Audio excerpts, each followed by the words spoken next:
Hello everyone, hope you all are fine. Today we are going to discuss about internet. You all must be using, you all must have heard and you all must have learned about it. But still we'll discuss this topic here and we'll discuss some basic internet terms which we use regularly. So first of all I would like to tell you about internet. What is internet? As you can see, it is written here that it is a vast interconnection of computer networks that comprises millions of computing devices throughout the globe. What does it mean? It means that when the computers and the computer networks are connected with each other in such a way that we can send messages, we can connect with people throughout the world, that is called internet. Means connecting the computers, computer networks and computing devices which can be used throughout the world by any user. There are some basic terms we use on internet. There are so many, but I have mentioned only few over here. One best example, you can see that you are doing online classes. This is also because of internet, isn't it? So sitting at home in this pandemic situation, it's a very crucial phase for everyone, but still you can learn. How you can learn? Because you are having internet connections at home, isn't it? So we'll just see some basic internet terms over here. The first I have mentioned is web browser. Now what is a web browser? Web browser is actually a software which provides you an interface to connect to the web. If you open a laptop, if you open your PCs or your mobile phones, and if you have to open a website, you have to search something, where will you go? What will you open? You must be using Opera, you must be using Google Chrome. What are they? They are web browsers. They provide you an interface so that you can interact with the web. Means it is an interface between the user and the web. So some softwares or some web browsers are inbuilt and some can be downloaded from internet. Some examples I have written here like Google Chrome, Internet Explorer, you have Opera, you have Mozilla Firefox and so on. The second term I have written over here is web page. Now when you open your web browser and you type something in the address box, some page gets opened on your screen, isn't it? Now that is called a web page. And any website which you open or anything which you search on the web, it doesn't contain only a single web page. It is actually a collection of web pages. And how can you move between the web pages?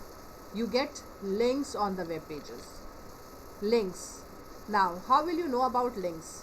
You must have seen that whenever you open a web page, some text are written in black, some are written in blue color and they are underlined. And when you click on that particular text, some other page gets opened.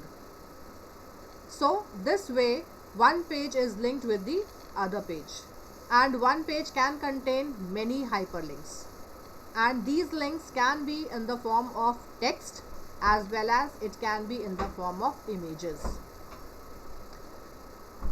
Then comes the next term, that is ISP, stands for Internet Service Provider. Now if you have to use internet, how will you use it? So these internet service providers, they are the organizations which provide you with the connection so that you can use internet. Example I have written over here like Airtel, Jio, Idea, you must be using that also. Then the next term is email. Email stands for electronic mail. Electronic mail means, see, in the previous days people used to write letters, then they have to drop it in the post office, and then the letters were being sent to the destination, and it was taking a lot of time.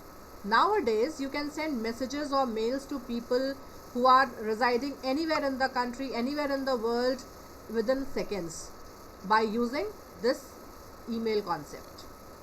For sending mail to any person, you need that person's email address and of course your own email address. If you have to send someone some letter, suppose you have written a letter and you're sending somebody, you are posting it, then also you have to write the recipient's name and the sender's name and address, isn't it? Same way, when you have to send emails or electronic mails on internet, you need your own email ID as well as other person's email ID whom you want to send the mails or messages. Okay, and there are many websites on which you can create your email IDs like yahoo.com, gmail.com, rediffmail.com, and there are so many. You have to just create your email ID and you have to simply write the mail. I'll show you everything practically when we'll discuss this in your chapters, in your class chapters. So here I'm just telling you the terms. Okay, so don't panic. You will if you are not able to understand, you will be shown everything practically also. Then comes the term social media. What is social media? Social media actually provides you a platform where you can connect with multiple users. You can share your views, you can connect with your friends, to many other people, you can make a community. For example, Facebook, Twitter, Instagram, etc. you must be using also, you must be having your IDs also on these. So that is why this term social media. Social media means you can connect to multiple users socially. Okay. Then comes the term e-commerce. Now e-commerce actually stands for electronic commerce. You must be doing online shopping, isn't it? You must be purchasing things from websites. For example, I have given here like Amazon, Flipkart, Snapdeal, etc. Many more are there. You can purchase medicines online, you can purchase things online, and not only purchasing, you can sell also. Means you can do online business even. So this is called electronic commerce, for selling purpose and for buying purpose. And when you purchase something, you have options to pay. You have option for cash on delivery also. You can have options to pay through credit cards, debit cards, and you can pay through Paytm, Google Pay, and so many options are there. And as well as you can sell things online. You must have heard about OLX, isn't it? Where you can sell your things and people used to purchase those things. So this is called e-commerce, electronic commerce or online business. Then comes blogs. Now blogs are particularly meant for writers, those who want to write some scripts about them, or they want to write something, any poem, any poetry, any content, then they use the blogs. So they are called blog writers. Then the next term is downloading. Now what is downloading? If you want to save something on your computer which you have searched from the internet, you have searched something, searched some files or any picture, movie, anything which you have searched, and you want to save it on your device, on your laptop, on your mobile phone, on your PCs. So this is called downloading, means saving something on your own device from the internet.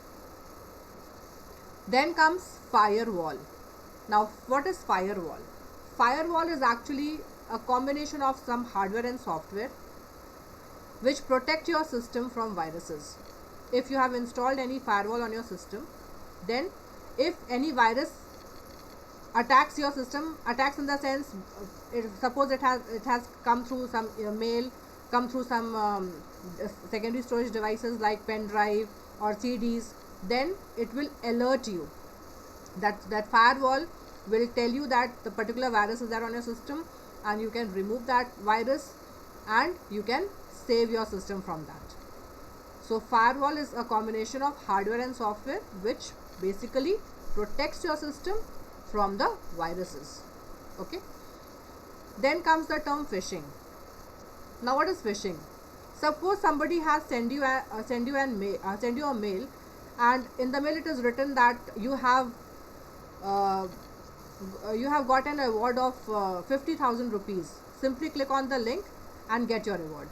And what do? You click on that particular link and they will ask you for your bank account number, they will ask you for the PIN, they will ask you for the password, and you all enter everything. What will happen? They will just hack your account and they will take all the money from your bank account. This is called phishing. They search for the customers or for the people who just gets trapped by their mails or by their things which they do on the internet.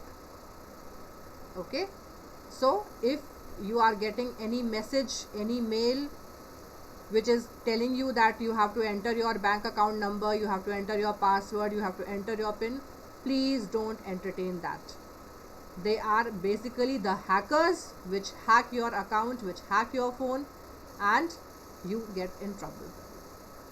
So I have discussed only some terms over here, and there are so many terms which are used on internet. We'll discuss it later on.